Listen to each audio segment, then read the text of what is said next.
मनसा महादेव जी व्रत कथा। एक समय की बात है, कैलाश पर्वत पर महादेव जी तथा पार्वती जी विराजे हुए थे। वहां चारों ओर शीतल मंद सुगंधित हवा चल रही थी। चारों ओर वृक्ष की लताओं पर पुष्प तथा फल लदे हुए थे। ऐसे सुहाने मौसम में पार्वती जी ने महादेव जी से कहा, हे नाथ, आज चलो चौसर खेलते हैं। तब महादेव जी ने कहा, चौसर के खेल में छल कपट बहुत होता है, इसलिए कोई मध्यस्थ होना चाहिए। महादेव जी के इतना कहते ही पार्वती जी ने अपनी माया से वहां एक बालक बनाकर बैठा दिया तथा महादेव जी ने अपने मंत्रों के बल से उसमें जान डाल दी। महादेव जी ने उस बालक का नाम अंगद रखा तथा बालक को आदेश दिया कि तुम हम दोनों की हार जीत को बताते रहना। ऐसा कहकर महादेव जी ने चौसर का पासा चलाया और अंगद से पूछा, बताओ कौन जीता और कौन हारा। तब अंगद ने उत्तर दिया, महादेव जी आप जीते हैं और पार्वती जी हारी है। इसके बाद महादेव जी ने फिर पासा फेंका और अंगद से पूछा, इस बार कौन जीता कौन हारा। इस बार भी अंगद ने वही जवाब दिया कि महादेव जी जीते हैं और पार्वती जी हारी है।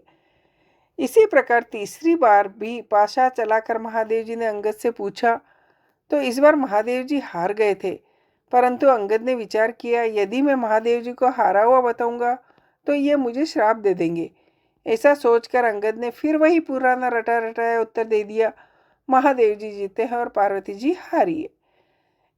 चूंकि इस बार अंगद ने झूठ बोला था तो माता पार्वती ने अंगद को श्राप दे दिया कि तेरे शरीर में कोढ़ हो जाए और तू निर्जन वन में भटकता फिरे। उसी समय अंगद को कोढ़ हो गया और वह भटकता हुआ किसी सुनसान वन में जा पहुंचा। वहां जाकर उसने देखा कि ब्रह्माणी, इंद्राणी आदि देवताओं की स्त्रियां व्रत के निमित्त महादेव जी की पूजा कर रही है। उनको पूजा करते देखकर अंगद ने उनसे पूछा कि आप यहाँ क्या कर रही हो। तब उन देवियों ने अंगद को बताया, हम तो मनसा वाचा नाम से प्रसिद्ध महादेव जी की पूजा कर रहे हैं, यानी अपने मन तथा वाणी को वश में करके, अर्थात सभी जगह से मन हटाकर शिव पार्वती जी में ही अपना मन लगाकर पूजा कर रहे हैं। इसलिए इस व्रत का नाम भी मनसा वाचा व्रत रखा है। इसके पश्चात उस बालक अंगद ने पूछा कि इस व्रत के करने से क्या फल होता है। उन देवियों ने उत्तर दिया कि इस व्रत को करने से सारी मनोकामनाएं पूर्ण होती है। अब अंगद ने कहा कि मैं भी इस व्रत को करना चाहता हूँ, यदि आप इसकी विधि मुझे बता सके तो आपकी कृपा होगी। तब उन देवियों ने अंगद को चावल तथा सुपारी देकर व्रत करने की पूरी विधि विधान बताया। इस व्रत को श्रावण मास के पहले सोमवार से करना चाहिए। उस दिन कुंवारी कन्या से 2.5 पूणी सूत कतवा कर उसका डोरा बनवाएं। उस डोरे की तथा महादेव जी की पूजा कर जब तक कार्तिक सुदी चौथ नहीं आए तब तक प्रति सोमवार करते रहना चाहिए। साथ ही व्रत भी रखना चाहिए। जब कार्तिक सुदी चौथ आए तो उस दिन उद्यापन करना चाहिए। उद्यापन में 1.25 सेर घी, 1.25 सेर गुड़ तथा 4.25 सेर आटा लेकर चूरमा बनाएं। इस चूरमे के लड्डू बनाकर उसके 4 समान भाग कर लें। इनमें से एक भाग महादेव जी को चढ़ाएं, एक भाग किसी ब्राह्मण या नाथ को दे, एक भाग गाय को दे तथा बाकी बचे हुए भाग का स्वयं भोजन करें। इस व्रत का उद्यापन कोई भी करे, वह चाहे राजा या रंक, सबको इतना ही सामान लेना चाहिए। यदि व्रत करने वाला मनुष्य या स्त्री चौथे भाग को पूरा न खा सके तो पहले ही उसमें से निकाल ले और किसी को दे दें। जिस प्रकार अनंत भगवान का डोरा पहना जाता है, उसी प्रकार जो डोरा बनाया था उसे स्वयं धारण कर ले और उद्यापन के पश्चात उस डोरे को जल में पधरा दे। इस प्रकार अंगद भी प्रतिवर्ष मनसा महादेव का व्रत करने लगा।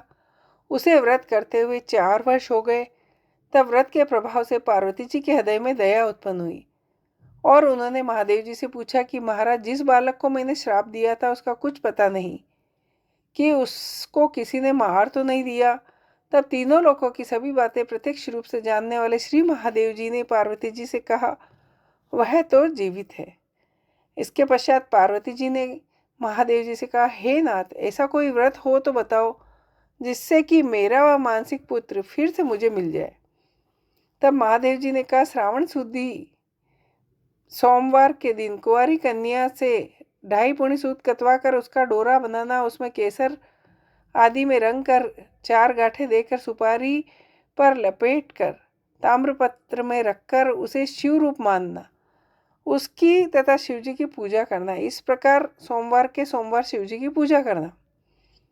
कार्तिक सुदी चौथ के दिन इस व्रत का उद्यापन करना, जिसमें 1.25 सेर घी, 1.25 सेर गुड़, 4.25 सेर आटा लेकर उसका चूरमा बनाना तथा चूरमे के 4 भाग करना, जिनमें से एक भाग शिवजी को अर्पण करना, दूसरा ब्राह्मण को, तीसरा गाय को और चौथा भाग स्वयं भोजन के रूप में ग्रहण करना। सभी को इसी मात्रा में सामान लेना चाहिए, न तो अधिक होना चाहिए न कम। महादेव जी से यह विधि सुनकर पार्वती जी ने भी यह व्रत किया तथा व्रत के प्रभाव से अंगद कोढ़ रहित हो गया और वह अपनी माता के पास बिना बुलाए ही चला गया। उसे आता देख पार्वती जी प्रसन्न होकर हंसने लगी तो अंगद ने पूछा, हे मातेश्वरी, आप मुझे देखकर हंस क्यों रही है? तब पार्वती जी ने कहा, हे पुत्र, मैं इस व्रत के प्रभाव को देखकर हंस रही थी। यह तुम्हारे पिताजी का बताया हुआ मनसा वाचा व्रत है। यह व्रत मैंने किया, तभी तो तुम ठीक होकर मेरे पास आ गए। इस बात को सुनकर अंगद ने कहा, हे माँ, मैंने भी यह व्रत किया था, इसी से मेरा कोढ़ मिट गया। तब पार्वती जी ने कहा, हे पुत्र, अब तेरी क्या इच्छा है? तब उस पुत्र ने कहा, हे जगत जननी माँ, मुझे उज्जैन नगरी का राज्य करने की और वहाँ की राजकुमारी से ब्याह करने की इच्छा है। पुत्र के इतना कहते ही पार्वती जी ने उससे कहा कि जा, तुझे उज्जैन का राज्य मिल जाएगा, तू फिर से इस मनसा वाचा के व्रत को कर। इस प्रकार अंगद ने पुनः 4 वर्ष तक व्रत किया, तब उसे उज्जैनी का राज्य मिल गया। अब नारद जी राजा युधिष्ठिर से कह रहे हैं कि उसे राज्य किस प्रकार मिला, सुनो। उज्जैन के राजा रानी वृद्ध हो गए, उनका कोई पुत्र नहीं था, केवल एक राजकुमारी थी। इसलिए राजा रानी ने सोचा, इस कन्या का विवाह किसी ऐसे राजकुमार से करके उसको राज्य देंगे। ऐसा निश्चय करके उन्होंने एक स्वयंवर रचा, जिसमें कई देशों के राजकुमार आए। तब वहां के राजा ने एक हथनी को श्रृंगार करा के पूजा करके हाथ जोड़कर कहा, हे हथनी, तुम देव स्वरूपा हो, तुम यह माला लो और जो भी इस राज्य को संभालने में सक्षम हो तथा राजकुमारी के लायक वर हो, उसे माला पहना दो। किसी मामूली मनुष्य को मत पहना देना। पार्वती जी का पुत्र अंगद भी देवलोक से उज्जैन नगरी पहुंचा तो वह भी स्वयंवर देखने के लिए राजा के यहाँ चला गया। हथनी ने उसे देखकर उसके ही गले में माला डाली। यह सब देखकर स्वयंवर में आए लोगों ने कहा, यह हथनी तो कोई भूल कर रही है, क्योंकि यह बालक कोई राजकुमार नहीं। ऐसा कहकर उन लोगों ने उस लड़के को दूर हटा दिया। पुनः वह माला हथनी को दी और उससे प्रार्थना की कि हे माता, जो इस राज्य के लायक हो उसको ही पहनाना। परंतु दूसरी बार भी हथनी ने उस बालक के पास जाकर उसी के गले में माला डाली। यह देखकर वहां उपस्थित लोग कहने लगे, हथनी ने हट पकड़ ली है। इतना कहकर उन्होंने उस बालक को मार पीट कर दरवाजे के बाहर निकाल दिया और पुनः हथनी पर गणपति की मूर्ति स्थापित करके वही प्रार्थना की। वह हथनी देव रूपी थी, इसलिए वह दरवाजे के बाहर निकली, उस बालक को ढूंढकर तीसरी बार भी उसी के गले में माला डाली। तब राजा ने नगर सेठ को बुलाकर कहा, तुम इस बालक को यहाँ से ले जाओ और बारात सजाकर इसे हमारे यहाँ ले आओ। राजा की आज्ञा मानकर सेठ अंगद को वहां से ले गया। इतनी देर में राजा ने भी पंडितों को बुलाकर लगन का दिन निश्चय करवा दिया और अपनी कन्या का विवाह उस बालक के साथ कर दिया। इतना ही नहीं, राजा ने अपने खर्चे के लिए थोड़े से गांव रखकर अपना सारा राज्य अपनी बेटी को कन्यादान में दे दिया। विवाह के पश्चात अंगद और राजकुमारी महलों में गए। अब अंगद उज्जैन नगरी का राजा तथा राजकुमारी वहां की रानी बन चुके थे। एक दिन रानी ने राजा से पूछा, पतिदेव, आप अपनी जात और नाम तो बताइए। इस पर अंगद ने उत्तर दिया, मेरा नाम अंगद है। भगवान महादेव मेरे पिता और पार्वती जी मेरी माता है। तब राजकुमारी ने कहा, महाराज, इस बात को इस मृत्युलोक में कोई नहीं मानेंगे, आप मुझे सत्य बताइए।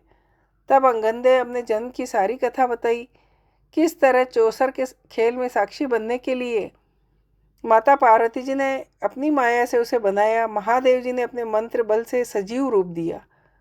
फिर पार्वती जी ने उसे श्राप दिया और इंद्राणी आदि देवियों ने उसे मनसा वाचा व्रत बताया, जिसको 4 वर्ष तक करने के फलस्वरूप वह अपने माता पिता के पास वापस पहुंचा।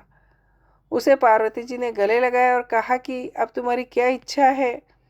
तब उसने अपनी माँ से कहा उसे उज्जैनी के राजा बनने की इच्छा है। तब पार्वती जी के कहने पर उसने फिर से 4 वर्ष तक मनसा वाचा नाम से प्रसिद्ध अपने पिता शिवजी का व्रत किया तथा इसी व्रत के प्रभाव से आज उसे उज्जैन का राज्य और उसके जैसी रानी मिली। इतना कहने के पश्चात अंगद ने रानी से कहा, अब मेरी राज्य की अवधि पूरी हो गई है। अब मैं माता पिता के पास पुनः कैलाश पर्वत जाना चाहता हूँ। तुम्हारी क्या इच्छा है वो मुझे बताओ, जिसको मैं तुम्हें वरदान देकर जाऊँ और उसका उपाय बताकर जाऊँ। इतना सुनकर रानी ने कहा, महाराज मैं तो पुत्र धन तथा राज्य का सुख चाहती हूँ। तब अंगद ने अपनी रानी को वही मनसा वाचा का शिवजी का व्रत बता दिया और कहा कि बिना मेरे वह गर्भवास के तेरे पुत्र होगा। ऐसा कहकर अंगद जी पुनः कैलाश चले गए। पति की आज्ञा अनुसार राजकुमारी ने 4 वर्षों तक महादेव जी का उत्तम व्रत किया। इससे महादेव जी प्रसन्न हो गए। एक दिन राजा ने अपनी दासी से कहा, तू ऊपर जाकर जल की झारी ले आ, मैं दातुन करूंगी। दासी ऊपर गई तो वहां जाकर देखती है कि सोने की पालकी में छोटा सा सुंदर बालक सो रहा है और मुंह में अंगूठा चूस रहा है। दासी ने रानी को जाकर यह बात बताई तो रानी तुरंत जाकर बालक को अपनी गोद में उठा लाई और भगवान शंकर से प्रार्थना की, हे प्रभु, यदि आपने मुझे यह बालक दिया है तो मेरे स्तनों में दूध की धारा भी निकलनी चाहिए। रानी के इतने कहते ही उसके स्तनों में दूध आ गया। इस प्रकार वह बालक बड़ा होने लगा। रानी ने उसका नाम फूल कंवर रखा। एक दिन फूल कंवर ने अपनी माँ से पूछा, मेरे पिता कौन है और उनका क्या नाम है। तब रानी ने अपने पुत्र से कहा, तेरे पिता तो अंगद जी है और महादेव जी पार्वती जी तेरे दादा दादी है। तब फूल कंवर ने अपनी माता से कहा कि इस बात को तो मृत्युलोक में कोई नहीं मानेगा। इस पर रानी ने फूल कंवर को सारी कथा सुनाई जो अंगद जी ने रानी को सुनाई और यह भी बताया कि किस तरह से उसका विवाह अंगद जी के साथ हुआ, परंतु चूंकि अंगद जी की मृत्युलोक में रहने की अवधि कुछ ही दिन की थी, इसलिए वे अपने माता पिता के पास कैलाश चले गए। परंतु उनके बताए हुए व्रत को 4 वर्ष तक करने के पश्चात बिना गर्भवास के ही उसने रानी के पुत्र के रूप में जन्म लिया। इतना कहकर रानी बोली, बताओ तुम्हारी इच्छा क्या है। माता के वचन सुनकर पुत्र ने कहा, माँ, मेरी इच्छा चेदी राजा की कन्या से विवाह करने की है, क्योंकि मैंने उसकी प्रशंसा सुन रखी है। तब रानी ने फूल कंवर से कहा, पुत्र तू भी मनसा वाचा का व्रत कर। इस व्रत के करने वालों के लिए कुछ भी दुर्लभ नहीं। अब फूल कंवर ने भी 4 वर्ष तक व्रत किया। इससे भगवान महादेव प्रसन्न हुए और उन्होंने चेदी राजा को सपने आदेश दिया कि मेरे कहने से तू अपनी राजकुमारी का विवाह उज्जैन के राजकुमार फूल कंवर से कर दे। चेदी राजा ने भगवान शिव जी का कहा मानकर अपनी कन्या का विवाह उज्जैन के राजकुमार से कर दिया। अब वह राजा हो गया। एक दिन वह शिकार खेलने वन में गया। वहां उसके कोई शिकार हाथ नहीं आया और वह भूख प्यास से व्याकुल होकर एक बाग में जाकर आराम करने लगा। इतने में देवयोग से कोई ब्राह्मण वहां पहुंचा और उसने राजा को श्रीधरी पंचांग सुनाया कि आज कार्तिक सुदी चौथ है, सो आज मनसा वाचा के व्रत का उद्यापन करने का दिन है। इतना सुनते ही राजा ने ब्राह्मण से कहा कि महाराज, मुझसे तो भूल हो गई, आप हमें अब पूजन करा दे। ब्राह्मण ने पूजा के लिए शहर में रानी को खबर भेजी कि राजा साहब शिकार के लिए यहाँ वन में ठहरे हैं। चूँकि आज कार्तिक सुदी चौथ का उद्यापन है, इसलिए 4.25 सेर आटा, 1.25 सेर घी, 1.25 सेर गुड़ का चूरमा बनाकर मंगवाया है।